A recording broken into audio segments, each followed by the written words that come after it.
In today's video, I am going to explain muscle anatomy that attach around ischium. Ischium is about here. It's part of sit bone, okay? Ischium. Ischium. There are kind of three types of muscles attached around ischium.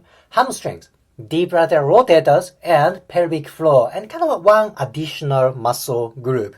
Let's get started from hamstrings. This is biceps femoris. Biceps femoris, and this one is semitendinosus. And this one is semimembranosus.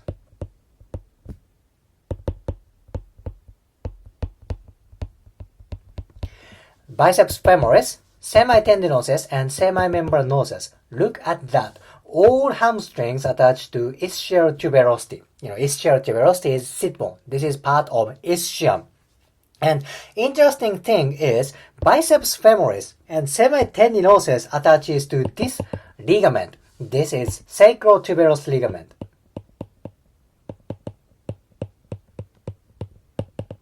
This ligament connects ischium and sacrum. Again, biceps femoris and semitendinosus partially attaches to sacrotuberous ligament. What can I say? What can you apply this information for clinical experience? Alright, when you do stretching, when you do manual therapy, when you do massage, maybe you can bring intention to sacrotuberous ligament. Part of hamstrings actually originates from sacrotuberous ligament. Then you can bring more awareness to different part. Bring awareness, bring intention to certain point increases efficiency of stretching and manual therapy. This is my just subjective opinion. There can be researches like this thing, but I don't know research about this, so let's take this information as my personal opinion, my experience, okay? Hamstrings, they attach to ischial tuberosity. Let's go to next group, that is deep lateral rotators of hip.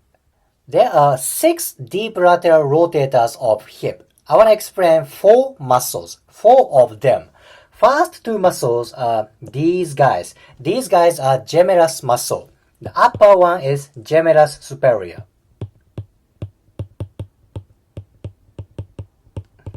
Inferior one is of course gemellus inferior.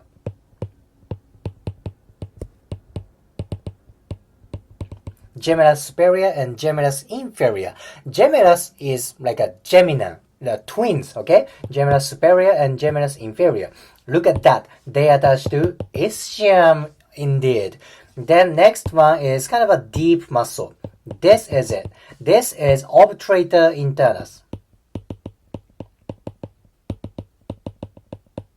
Obturator internus. Let me change the angle of picture. Alright, sacrotuberous ligament is gone. This is obturator internus. This muscle attaches to inside surface of pelvis. This part, okay? This is obturator foramen. And this muscle attaches to membrane around foramen. Obturator membrane. Then this muscle attaches kind of around obturator membrane and bony tissue around there. Thus, you can say this muscle attaches to ischium. Obturator internus. The last one from deep lateral rotator, that is this one. It's like a square shape, rectangular shape, right? This is quadratus femoris. Quadratus, indeed, that's like a rectangle, right? 4 deep lateral rotator muscles. Gemellus superior, gemellus inferior, obturator internus, and quadratus femoris. Let's go to pelvic floor. Again, sacrotuberous ligament is gone.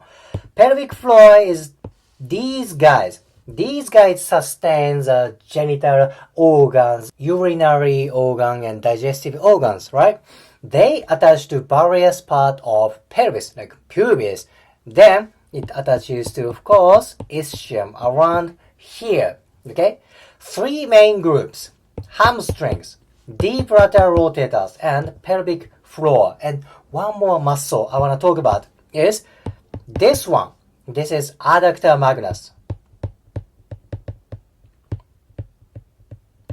But wait a minute, adductor muscles attached to pubis, right? Because they do adduction. They attach to inside part of pelvis, which is pubis. Yes, it is true. Adductor magnus actually attaches to pubis, but partially, part of fiber attaches to ischium. This is very important to know.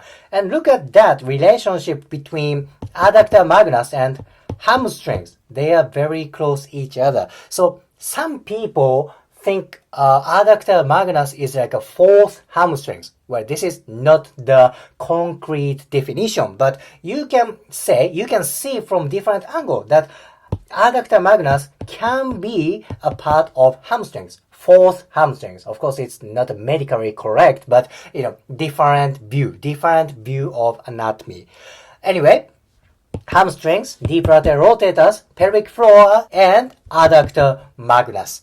Now, how can you apply today's information for your career? If you are a manual therapist, maybe you can do whatever you know, manual therapy, myofascial release, shiatsu, acupuncture. Maybe you can apply your technique to around ischial tuberosity, ischium. There are various important muscles around here. Or you are like athletic trainer, personal trainer. You can bring intention around ischium. Then bringing intention may be more efficient for your stretching, right?